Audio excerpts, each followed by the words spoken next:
अपने कैरियर के लिए वो ज़रूरी उपयोग में लाने की कोशिश करते हैं, वो कोशिश ज़्यादातर असफल होती है। क्यों होती है?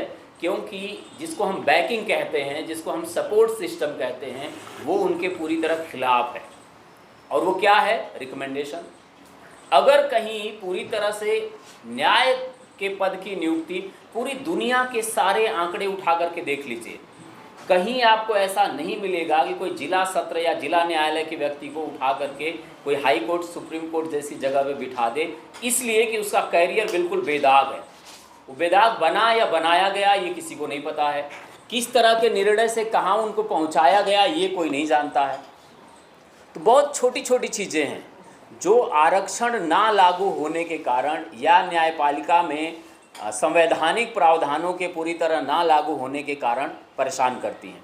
अब कितनी ताज्जुब की चीज़ है कि न्यायपालिका को जिम्मेदारी दी गई है संवैधानिक या संविधान के नियमों के पालन करवाने की, और न्यायपालिका में जो लोग नियुक्त किए जाते हैं वो खुद ही संविधान के नियमों के अनुसार नहीं आते।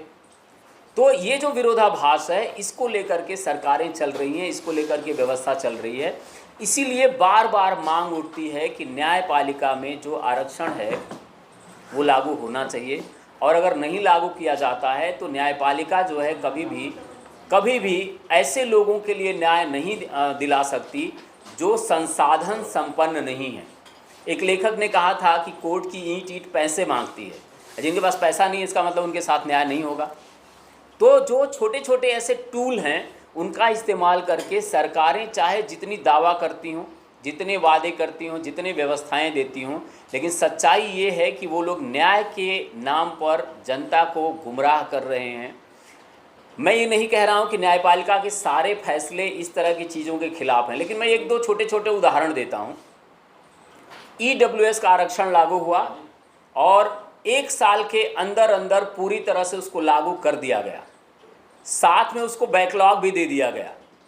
लेकिन वहीं पर जो EWS के आरक्षण के खिलाफ रिट पिटीशन दायर की गई है उस पर आज तक कोई सुनवाई नहीं हुई है। ये कौन सा नियम है और ये कौन लोग हैं जो इस तरह के फैसले दे रहे हैं?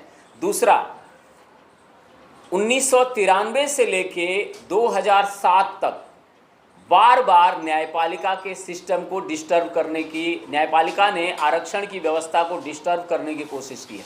डिस्टर्ब नहीं बल्कि डिस्ट्रैक्ट। जिस दिशा में आरक्षण को जाना चाहिए था उस दिशा में ना ले जा करके उसमें नए नए पेंच लगाना और उसको होल्ड कर देना और उसमें और ज़्यादा समय देने की मांग करना और बीच बीच में चीज़ें बदल देना, ये सबसे ज़्यादा हमें देखने को मिलता है। तो न्यायपालिका में अगर आरक्षण होता और इस तरह की समस्याओं को जानने, समझने, देखने, जानने वाले लोग होते तो ये दिक्कतें नहीं आती। अब एक इसका पहलू है, बीच में सरकार ने, अभी वर्तमान जो सरकार है, इन लोगों ने कॉलेजियम सिस्टम को लेकर के खूब बहस की थी। एक मंत्री जो है पूरे देश में उसको लेकर के जगह जगह मुहिम चलाए, उनको हटा दिया गया, उनकी जगह पे किसी और को ला दिया गया। जो आए उन्होंने आज तक कहीं एक लाइन कॉलेजियम सिस्टम के खिलाफ नहीं बोला है। अब आप सब जानते हैं व्यवस्था ऐसी होती है कि सत्ता के अनुसार अगर कोई नियुक्ति होती है तो वो सत्ता का समर्थन करती है, ये सब जानते हैं और ये पूरी दुनिया का सत्य है, सिर्फ अपने देश का या अपनी एक व्यवस्था का सत्य नहीं है।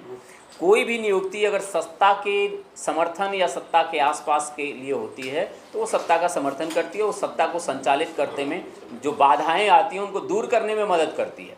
यहाँ सबसे ज़्यादा दुख इसी बात का है कि क्या जो न्यायपालिका है वो कहीं सत्ता के साथ साठगांठ से चलाई जा रही है? क्या जो न्यायपालिका है वो बहुत सारे नियम कानून को लेकर के होता है ना, उनका उल्लंघन करके चलाई जा रही है? अगर नहीं है तो ये क्या नियम है कि EWS पर कोई बात आती है तो उसको तुरंत आगे बढ़ाया जाता है और OBC SC ST के आरक्षण की बात आती है तो उसे रोक दिया जाता है? ये कौन लोग हैं जो इस एक ही पहलू को रोकने के लिए तैयार हैं, दूसरे पहलू पर बात नहीं करते हैं? बैकलॉग अगर EWS में लागू हो सकता है तो OBC SC ST में बैकलॉग लागू क्यों नहीं होता या क्यों नहीं हो सकता? नहीं हो सकता तो उसे कारण बताए जाएं, उस पर कोई बात ही नहीं होती। अगर कोई जाके पिटीशन दायर करता है तो उस पर डेट और उसको जितना टाला जा सकता है टाला जाता है। देखिए ऐसा नहीं है कि जानने वाले इसको नहीं जानते हैं, जो उसका शिकार है वो भी जानता है, जो उसका समर्थक है वो भी जानता है वो क्या कर रहा है। समस्या यहाँ उठती है कि अगर इसे चेक एंड बैलेंस टाइप नहीं बनाया गया तो आने वाले समय में धीरे धीरे जो विरोध है वो बढ़ेगा। जो संगठन है वो इसलिए भी बार बार मांग कर रहे हैं कि उनको सिर्फ शंका नहीं है, बहुत सारे मामलों में निष्कर्ष है कि उनके साथ न्याय नहीं किया जा रहा।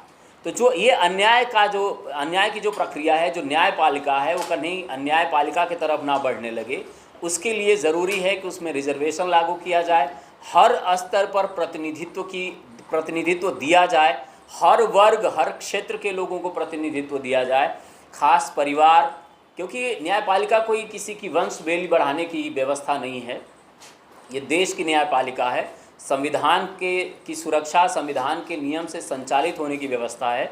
तो इसमें हमारी गुजारिश, मांग, निवेदन ये है वर्तमान सरकार से, आने वाली सरकार से, नेताओं से, लोगों से, जनता से, कि न्यायपालिका को जितना ज़्यादा और जितना जल्दी हम पारदर्शी बनाएंगे, देश उतना ही ज़्यादा सार्वभौमिक रूप में विकास करेगा, उतना ही ज़्यादा व्यवस्था कायम करने में सहूलियत होगी, उतना ही ज़्यादा ये जो छोटे छोटे विरोध हैं वो घटेंगे।